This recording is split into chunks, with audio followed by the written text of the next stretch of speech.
Well,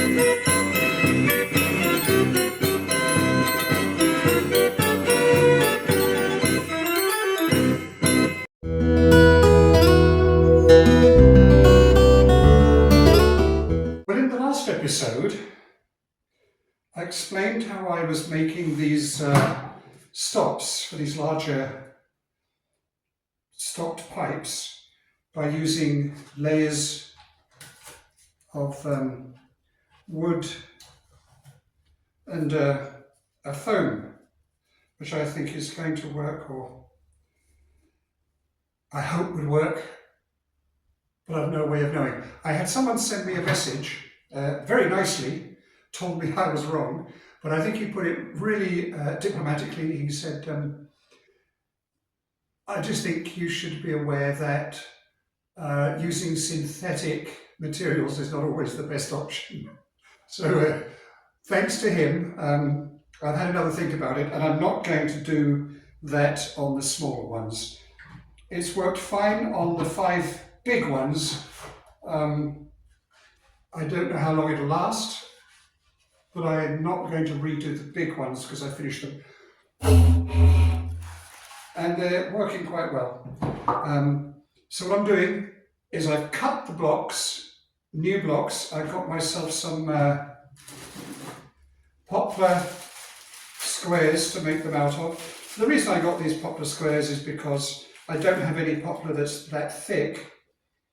And also this is from a sawmill and it's really accurate. So I've used that and I've cut the little blocks.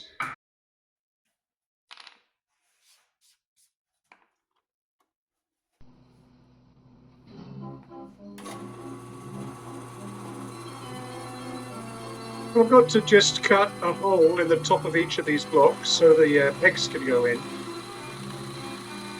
Unfortunately, the pegs are slightly different in sizes.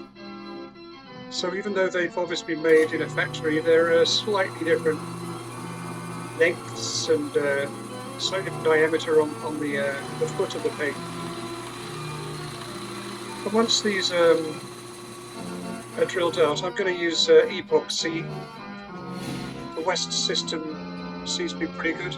Now I had a spot of bother here because the pump handle on the activator was broken, so I had to guess how much to put in. I think I overdid it. You'll see in a minute. The perils of hand mixing epoxy by eye.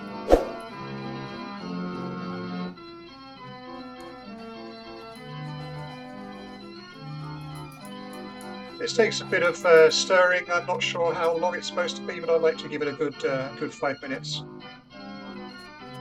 So I've filled the holes with epoxy, and then use a clamp to squeeze them right down in there so that it gets every little, all the air's pushed out, and it's just going to be rock solid, I hope.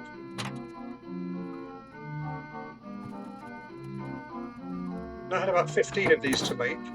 It goes quite quickly once you set them up in like a production style environment.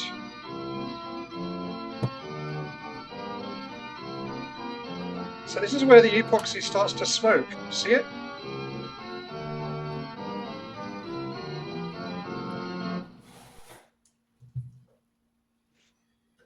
Uh-oh, the epoxy seems to be burning.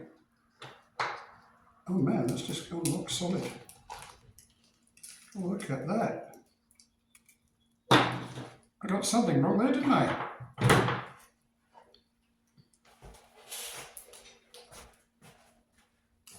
Is going to be strong. Whether the fact that it got overheated means it's bad and it won't bond everything like it's supposed to. So I'm going to let it dry overnight and then I'm going to put it to some rigorous testing.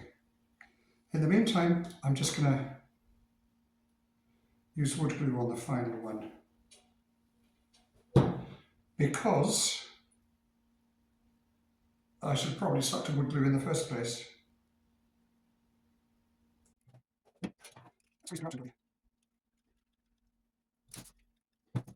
Now Now I'm going to cut the leather to put on these stops. All these here, they're too small to use the 3-layered with the foam and stuff. These are too small for that procedure, that way of doing it. So I've got these ones I've made before.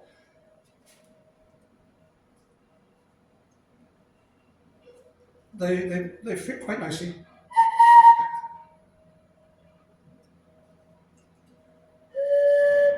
You can definitely hear the difference in the tone. These are stopped melody flutes.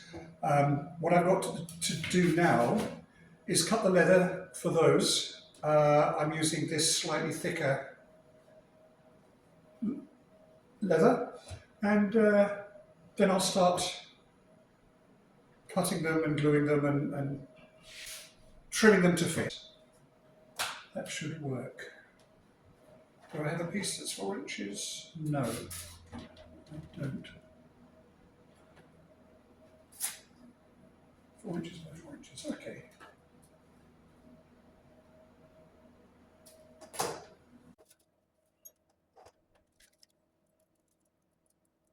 I always like to keep sharp scalpels when I'm working on my leather. A sharp scalpel is the best tool you can have. These blocks, I need to sand them just a little bit to fit nicely, and then I use a little strip of leather to make sure they fit. And now that does, I'm going to start cutting the squares of leather for all of those pipes. And once they're cut, I've got to fix the pegs to them. So I find the center by a quick corner to corner, quick mark in the middle, and then a touch of hide glue to help me put them in the middle. And it doesn't take many minutes before I've got all the pegs there. Let them dry and they'll be ready to cut further. There they are, looking lovely. So now I've got to cut them into the shape so that when each side is folded up, it creates a seal right up into the corners. Here I'm using a straight edge up against the wood. It works. It's not as accurate as I thought it was going to be. There you see quite clearly how the leather folds up and has to make a nice tight join. So when I do the larger ones, you'll see that I use a slightly different procedure.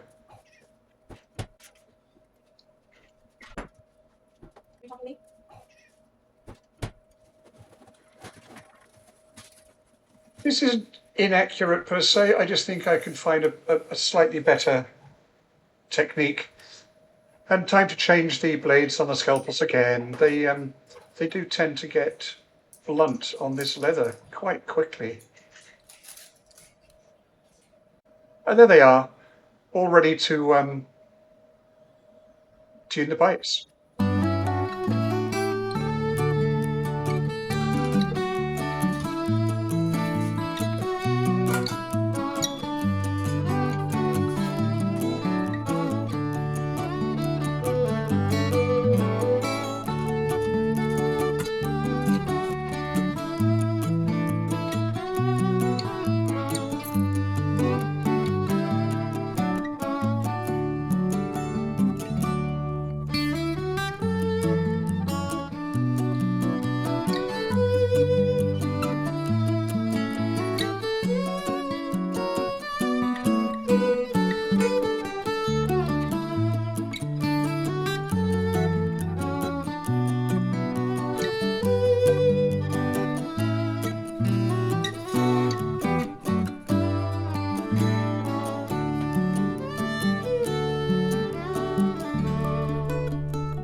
Now I'm going to cut the leather to put on these stops.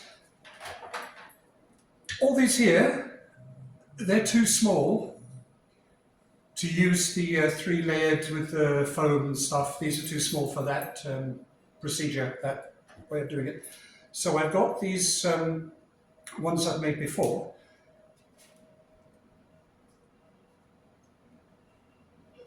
They fit quite nicely.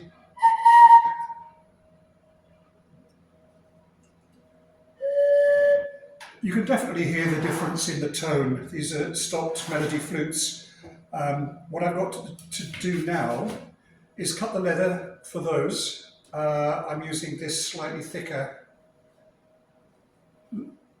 leather, and then I'll start cutting them and gluing them and trimming them to fit.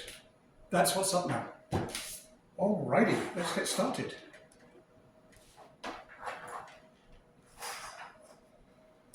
That's 1 1/8. So 1.5, 2, 3.5. 3.5, and this way it's got to be 1.5, 2.5, 4. So that's going to be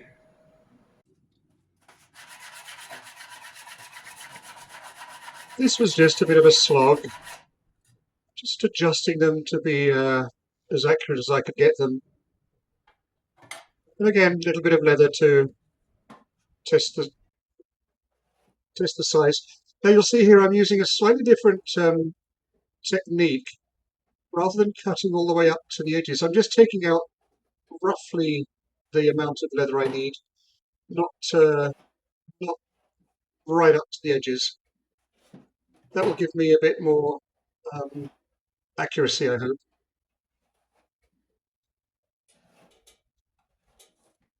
Unfortunately, there's a lot of leather wasted when you do this. I guess I could have, written them all out on a big sheet and found a way to put them together like a jigsaw puzzle on one piece of leather and cut them out, but that would have been an awful lot of work. I've noticed on lots of these pipes that they've been adapted from other organs, I guess.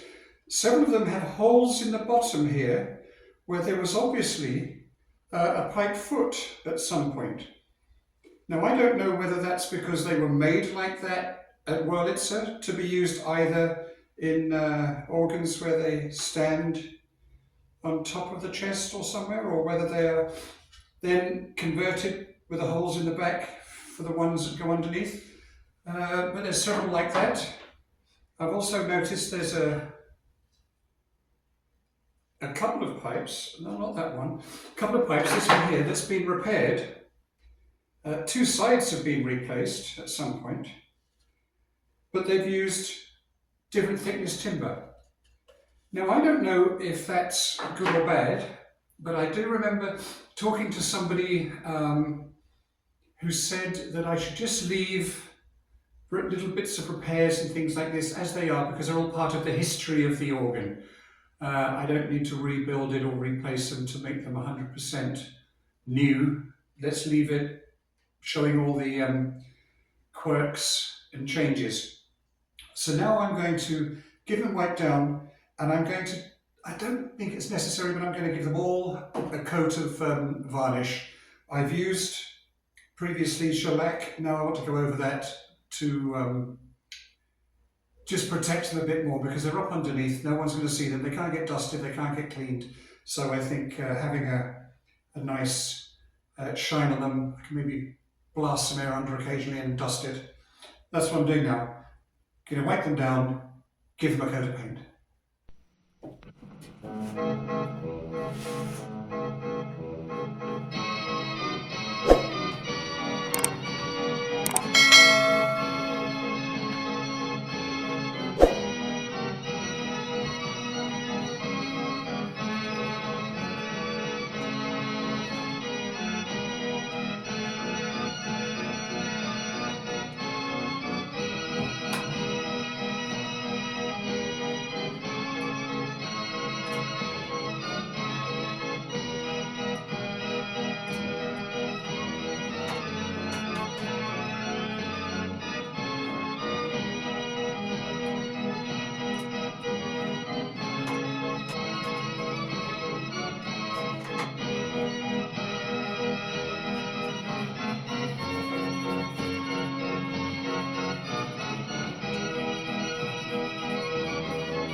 Well, here we are at the end of another video. The fruits of my labours. These are now completely finished. They're finished in more ways than one. They're completed and they've been refinished. All the stops are in there and they're working, I believe. I haven't actually tuned them yet, so they're not going to make much of a pretty noise.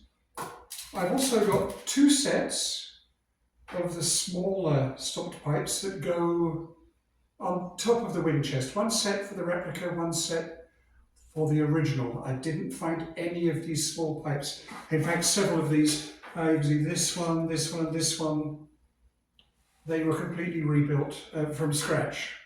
But they match now as near as they're going to.